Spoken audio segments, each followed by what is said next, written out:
Hello, Alva. We're here today for a daily Bible bite.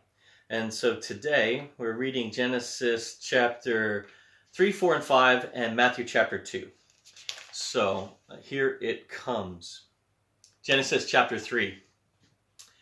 Now, the serpent was more crafty than any beast of the field, which the Lord God had made. And he said to the woman, "Indeed, has God said, you shall not eat from any tree in the garden?" The woman said to the serpent, "From the fruit of the trees in the garden we may eat, but from the fruit of the tree which is in the middle of the garden, God has said, you shall not eat from it or touch it, or you shall die." And the serpent said to the woman, "You surely will not die, for God knows that in the day you eat from it, your eyes will be opened, and you will be like God, knowing good and evil." When the woman saw that the tree was good for food, and that it was a delight to the eyes, and that the tree was desirable to make one wise, she took from it and ate, and she gave to her husband who was with her, and he ate. The eyes of both of them were opened, and they knew that they were naked, and they sewed fig leaves together and made themselves loin coverings. And they heard the sound of the Lord God walking in the garden in the cool of the day, and the man and his wife hid themselves from the presence of the Lord God among the trees in the garden. When the Lord called to the man and said to him, "Where are you?" He said, "I heard the sound of you in the garden, and I was afraid because I was naked, so I hid myself." And he said, "Who told you that you were naked? Have you eaten from the tree which I commanded you not to eat?"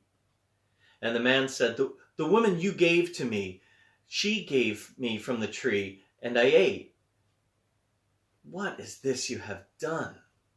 And the woman said, "Did I skip a bit?" Then the Lord God said to the woman, "What is this you have done?" And the woman said, "The serpent deceived me, and I ate." And the Lord God said to the serpent, "Because you have done this, cursed are you more than all cattle, more than every beast of the field. On your belly you will go, and dust you will eat, and all the days of your life. And I will put enmity between you and the woman, and between your seed and her seed. He shall bruise your head, and you shall bruise him on the heel." And to the woman he said, "I will greatly multiply your pain in childbirth.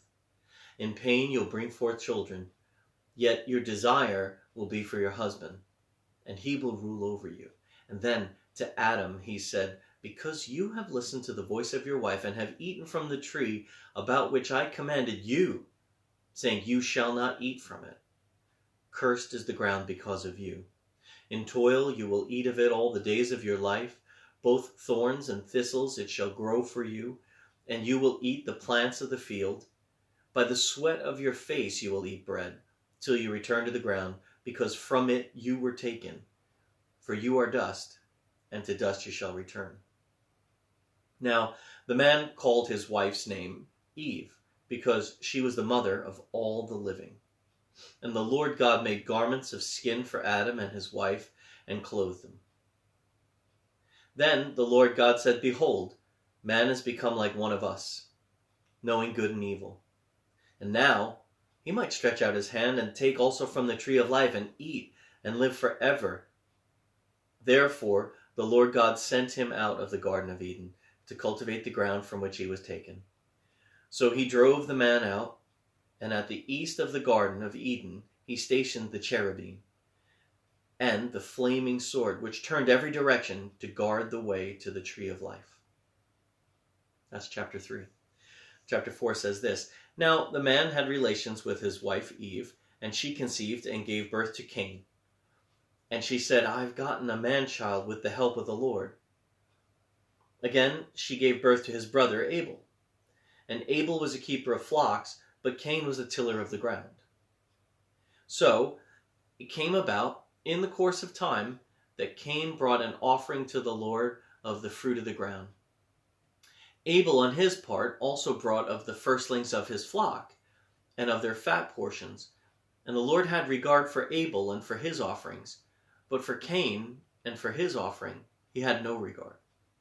So Cain became very angry, and his countenance fell, And then the Lord said to Cain, "Why are you angry? And why is your countenance fallen? If you do well, will not your countenance be lifted up? And if you do not do well, sin is crouching at the door, and its desire is for you, but you must master it." And Cain told Abel his brother. And it came about, when they were in the field, that Cain rose up against Abel his brother, and killed him. Then the Lord God said to Cain, "Where is Abel your brother?" And he said, "I do not know. Am I my brother's keeper?" And he said, "What have you done? The voice of your brother's blood is crying to me from the ground. Now you are cursed from the ground, which has opened its mouth to receive your brother's blood from your hand. When you cultivate the ground, it will no longer yield its strength to you. You will be a vagrant and a wanderer on the earth." Cain said to the Lord, "My punishment is too great to bear. Behold, you have driven me this day from the face of the ground, and from your face I will be hidden, and I will be a vagrant and a wanderer on the earth, and whoever finds me will kill me." So the Lord said to him, "Therefore, whoever kills Cain, vengeance will be taken on him sevenfold." And the Lord appointed a sign for Cain, so that no one finding him would slay him. When Cain went out from the presence of the Lord and settled in the land of Nod, east of Eden. Then Cain went out from the presence of the Lord and settled in the land of Nod, east of Eden. Cain had relations with his wife, and she conceived and gave birth to Enoch. And he built a city and called the name of the city Enoch, after the name of his son. Now to Enoch was born Irad, and Irad became the father of Mehujael, and Mehujael became the father of Methushael, and Methushael became the father of Lamech, and Lamech took to himself 2 wives. The name of the first was Adah, and the name of the second was Zillah. Adah gave birth to Jabal. He was the father of those who dwell in tents and have livestock. His brother's name was Jubal. He was the father of all those who play the lyre and pipe. As for Zillah, she also gave birth to Tubal-Cain, the forger of all implements of bronze and iron. And the sister of Tubal-Cain was Naamah. Lamech said to his wife, Adah and Zillah, "Listen to my voice, you wives of Lamech. Give heed to my speech, for I have killed a man for wounding me, a boy for striking me. If Cain is avenged sevenfold, then Lamech 77-fold." Adam had relations with his wife again, and she gave birth to a son, and his name was Seth. For she said, "God has appointed me another offspring in place of Abel, for Cain killed him." To Seth, to him also a son was born, and he called his name Enosh. The men began to call upon the name of the Lord. And that's the end of chapter 4. So continuing, chapter 5 is a bit shorter. This is the book of the generations of Adam. In the day when God created man, he made him in the likeness of God. He created them male and female, and he blessed them and named them man. He blessed them and named them man in the day when they were created. When Adam had lived 130 years, he became the father of a son in his own likeness, according to his own image, and named him Seth. Then the days of Adam, after he became the father of Seth, were 800 years, and he had other sons and daughters. So all the days that Adam lived were 930 years, and he died. Seth lived 105 years and became the father of Enosh. Then Seth lived 807 years after he became the father of Enosh, and he had other sons and daughters. So all the days of Seth were 912 years, and he died. Enosh lived 99 years and became the father of Kenan. Then Enosh lived 815 years after he became the father of Kenan, and he had other sons and daughters. So all the days of Enosh were 905 years, and he died. Then Kenan lived 70 years and became the father of Mahalalel. Then Kenan lived 840 years after he became the father of Mahalalel, and he had other sons and daughters. So all the days of Kenan were 910 years, and he died. Mahalalel lived 65 years and became the father of Jared. And then Mahalalel lived 830 years after he became the father of Jared, and he had other sons and daughters. So all the days of Mahalalel were 895 years, and he died. And Jared lived 162 years and became the father of Enoch. Then Jared lived 800 years after he became the father of Enoch, and he had other sons and daughters. So all the days of Jared were 962 years, and he died. Enoch lived 65 years and became the father of Methuselah. Then Enoch walked with God 300 years after he became the father of Methuselah, and he had other sons and daughters. So the days of Enoch were 365 years. Enoch walked with God, and he was not, for God took him. Methuselah lived 187 years and became the father of Lamech. And Methuselah lived 782 years after he became the father of Lamech. And he had other sons and daughters. So all the days of Methuselah were 969 years, and he died. Lamech lived 182 years and became the father of a son. Now he called his name Noah, saying, "This one will give us rest from our work and from the toil of our hands arising from the ground which the Lord has cursed." Lamech lived 595 years after he became the father of Noah, and he had other sons and daughters. So all the days of Lamech were 777 years, and he died.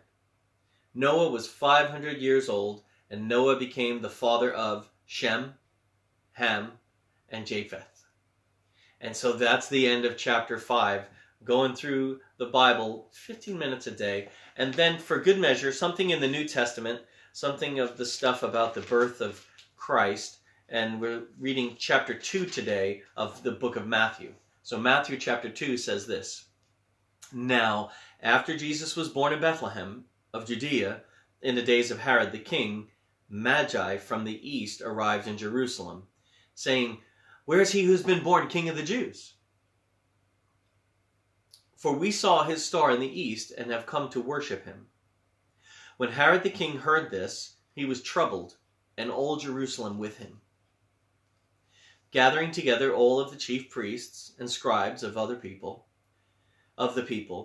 he inquired of them where the Messiah was to be born. And they said to him, 'In Bethlehem of Judea, for this is what has been written by the prophet.' Quoting Micah, they said, 'And you, Bethlehem, land of Judah, are by no means least among the leaders of Judah. Out of you shall come forth a ruler who will shepherd my people Israel.' Then Herod secretly called the Magi, and determined from them the exact time that the star appeared. And he sent them to Bethlehem. And he said, 'Go and search carefully for the child, and when you have found him, report to me, so that I too may come and worship him.' After hearing the king, they went their way, and the star which they had seen in the east went on before them until it came and stood over the place where the child was. When they saw the star, they rejoiced exceedingly with great joy. And after coming into the house, they saw the child with Mary his mother, and fell to the ground and worshipped him.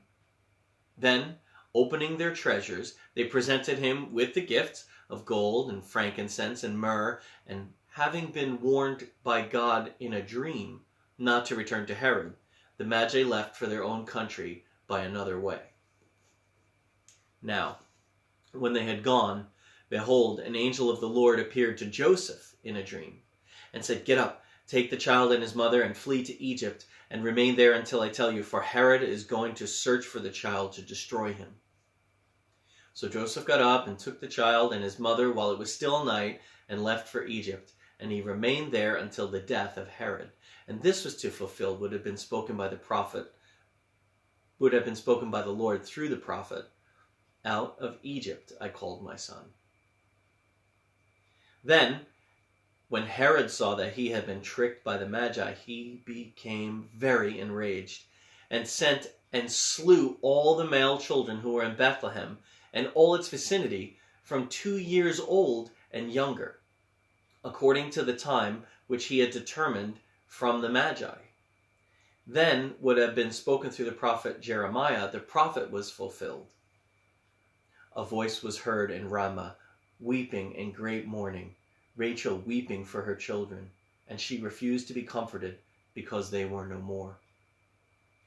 But when Herod died, behold, an angel of the Lord appeared in a dream to Joseph in Egypt, and said, "Get up and take the child and his mother, and go into the land of Israel, for those who sought the child's life are dead."